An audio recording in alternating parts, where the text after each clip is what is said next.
Chains, Chapter 40. Wednesday, January 1st through Tuesday, January 7th, 1777. It is with much concern that I am to inform your lordship the unfortunate and untimely defeat at Trenton has thrown us further back than it was at first apprehended from the great encouragement given to the rebels. British General William Howe, writing to Lord George Germain, Secretary of State for American Colonies after the American victory at Trenton. Just after the New Year came word of another shocking victory for the rebels, this one at Princeton in New Jersey. Washington's troops chased the British from the battlefield, killed a passel of them, and took a couple of hundred prisoners. Folks would scarce credit this, neither. Colonel Hawkins let out a roar in the study when the news was delivered and hit the unfortunate messenger on the head with a rolled-up map. Then he called for his horse and galloped off to headquarters. Within a day, the British promised boiled peas and rice with butter once a week for their American prisoners, but they still did not allow fires in the Bridewell cells. The men had to eat their meat raw. Their chamber pots froze solid at night.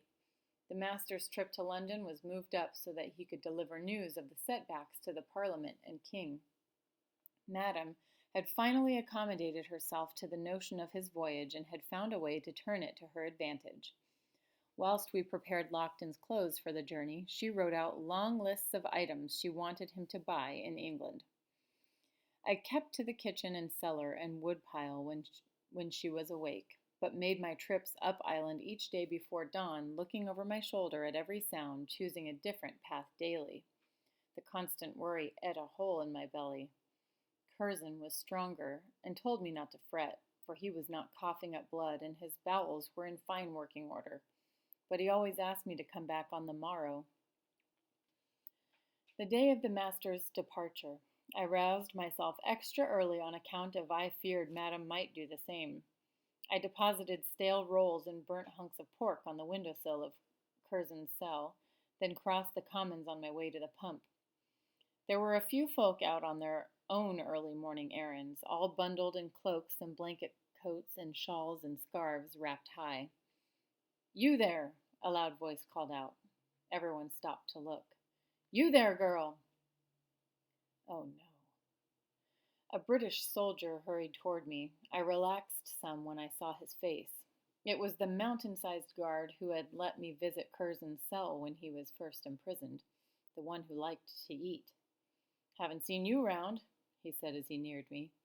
I bobbed quickly. "The rules don't allow civilians in the cells." He lowered his rifle to the ground and eyed my bucket. "True enough. What you bring him today?" "Bread crusts and burnt meat, sir." He wrinkled his nose. "What about yesterday?" "Yesterday was kidney pie and stale almond cake, sir." He shook his head and licked his lips. "Sorry I missed that, I am. Wouldn't hurt to drop off a bite now and then to one such as myself, would it?"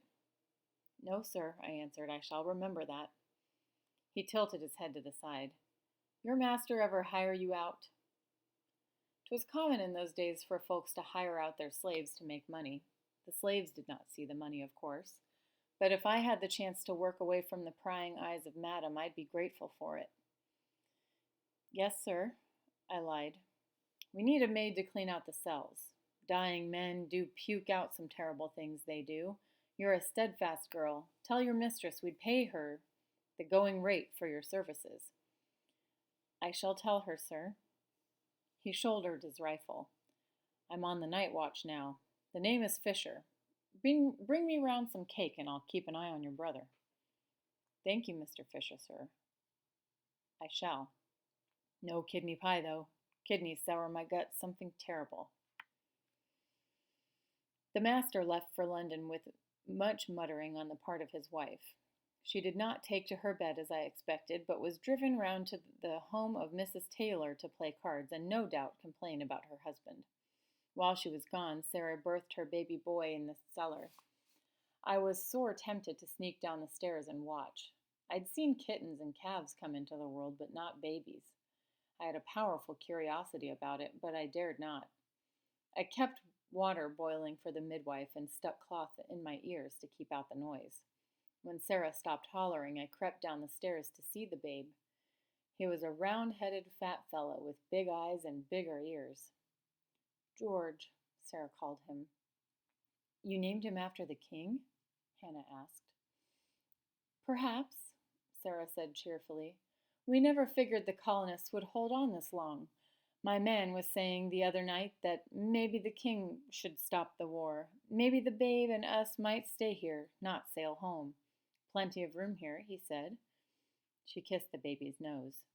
A name like George is a good one on either side of the ocean. Shh, warned Mary. The next day, Sarah and her George moved to a house set aside for new mothers attached to the army. I was sad to see them go, for I had wanted to hold the little one and make him laugh. Lady Seymour wanted to hear all of the details about the new baby. I thought maybe I could visit Sarah and ask her to bring the little lad by. Something about a baby always brings old folks back to life. When I mentioned this notion to the lady, she just shook her head. Not until this pestilence has left my lungs. She coughed into a stained handkerchief. Heaven knows when that will be. Her health was changeable and flighty. One day she'd feel strong and lively, and she'd eat 3 meals and drink a gallon of tea. The next she'd lie abed with fever, looking so poorly it tempted Madame to order the coffin made. I went to place another log on the fire. Lady Seymour was lying propped up on pillows in her bed. She shook her head. No more wood. I am warm enough. Please sit down, Isabel. Ma'am?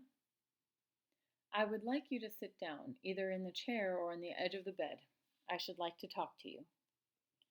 It was improper for a servant to sit with a lady as though they were companions, but she asked me direct, so I sat myself in the chair that was close to the fire. I could not figure what we needed to conversate on. She hadn't sent me for a newspaper or sweets for days and days. Had I displeased her? Thank you. She sat back and used her right hand to place her left hand in her lap. I will soon meet my Maker, Isabel. I am a sinner in need of forgiveness. I relaxed. 'Twas the pull of death that made old people go funny. Miss Mary Finch went the same way toward the end. Clouds would roll into her eyes, and she would talk nonsense for hours. Me and Ruth just sat polite and listened. The trick with addled old folks was to be agreeable. We all seek forgiveness, Lady Seymour. I wanted to buy you, she said. I wasn't sure I heard that right. Beg pardon, ma'am? I tried to buy you from Anne after I first met you. She refused, and we argued like a pair of fishwives. I rather lost my temper, she chuckled. Hadn't done that for 30 years. I knew not what to say. She studied her useless hand. When Elihu returned from exile, I should have demanded you be placed in my household. I was horrified by your treatment, and of course, your poor sister. But then the fire. Her gaze returned to the hearth. I regret I did not force the matter. You would have suited my household. It would have eased her mind if I had thanked her for wanting to buy me from Madame. I tried to be grateful, but could not. A body does not like being bought and sold like a basket of eggs, even if the person who cracks the shells is kind. Isabel? She awaited some word from me. I did not know how to explain myself. It was like talking to her maid Angelica, who was so much like me and at the same time so much different. We two had no string of words that could tie us together. Yes, ma'am. Thank you for telling me this. That was all I could muster. Forgive me, she said. I am a clumsy old woman. There was a shout from the drawing room upstairs where Colonel Hawkins and his men had been meeting. I stood. The soldier wives are all visiting Sarah. I should... Go on, she said, closing her eyes. Colonel Hawkins was in a right foul mood on account of all the forms he had to fill out and reports that were late. The war seemed fought The war seemed fought with as much paper as bullets, what with the letters and the passes and permissions piled on the table, orders received and recorded, recordings of conferences noted down. When I entered, he hollered that the room was colder than a barn and called me all manner of rude names. I chose the wood for his fire very carefully. The greenest, dampest logs in the entire woodpile, guaranteed to smolder and sputter without giving off any heat and even less light. After a frigid hour, he left for headquarters. It took all my might not to crack a smile. The grandfather clock ticked off the minutes. Madame would not return home for a goodly while. She was a terrible card player, but she had loads of money to lose, so her companions would keep her at the faro table as long as possible. I peeked in Lady Seymour's door. She was wrapped up in her coverlet and sleeping. The blankets barely moved when she took breath. I pulled out Common Sense from its hiding place and read by firelight. In truth, there were some pages that I jumped over, for I found it hard to figure their meaning, but I gathered many of his thoughts. Americans had good cause to overthrow their British masters. A person born to wealth was not born to rule over others, and 'twas good and proper to fight injustice. I kept the mending basket close to hand in case I needed to hide my crime.